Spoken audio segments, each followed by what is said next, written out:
I apply the pressure. I apply the pressure.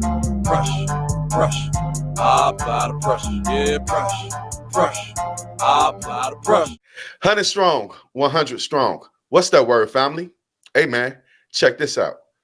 Folks, imagine if I told you this. A father was killed in his garage while his children slept on Halloween night by a man wearing a Michael Myers mask. But that's not the craziest part. The craziest part is his ex-wife, the mother of the children, she was killed just 2 months earlier.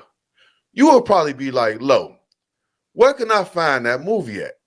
Because this sounds stranger than fiction, right? But wrong.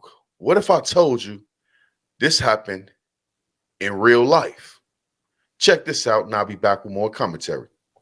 Homicide detectives searched the Dodge Challenger on Hawks Nest Drive, looking for any clues that could help them understand why the owner was killed, shot at least 3 times, a few feet away, detectives say.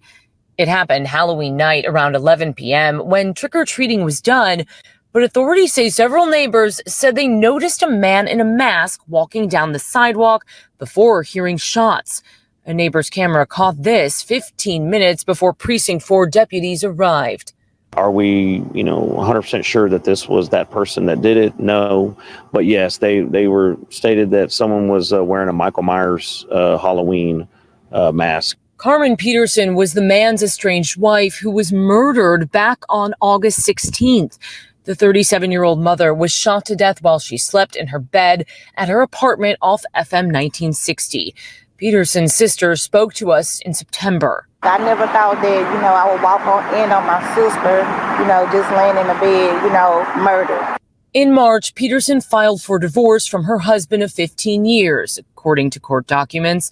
Now, authorities confirm he was a person of interest in her unsolved murder. The couple shared 3 children together, 3 children now left without parents. Now, ladies and gentlemen, I think that this is a series of unfortunate events. But are they related to each other? Let's look back at it. That nigga in that Michael Myers mask, he had that Tupac strut. He was swinging his arms back and forth. It looked like he had on a white glove, like Michael Jackson, just one white glove. Walking down the streets in the middle of the night, and he happens to roll up on this guy who was in his garage. Nobody else is outside but this guy that was in his garage. A couple of months before that, the ex-wife was found shot and killed or murdered some type of way. I'm not sure. They never said she was shot or murdered some type of way in her apartment. And he, the husband, was a person of interest. I hate that happened to that beautiful family, man. I'm going to tell y'all that. I'm talking about the sisters because they was fine. No makeup on. They was beautiful. But this guy right here, it does seem suspicious. And I think the police may find his killer before they find her killer. Now, all of a sudden, that father, well, not all of a sudden, because he always was a person of interest in the murder of his ex-wife. Imagine that. She filed divorce from him, and all of a sudden, she ends up dead in her own apartment.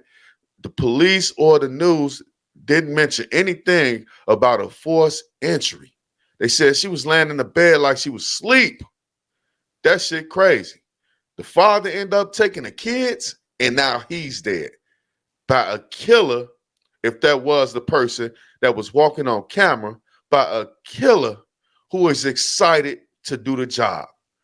I don't know if it all ties into each other, but like I said, this here is a series of unfortunate events. Tell me how y'all feel about this story in the comments section. I'll be back later with more news and commentary. Peace. I apply the pressure. I apply the pressure. I apply the pressure. Yeah, pressure. I apply the pressure.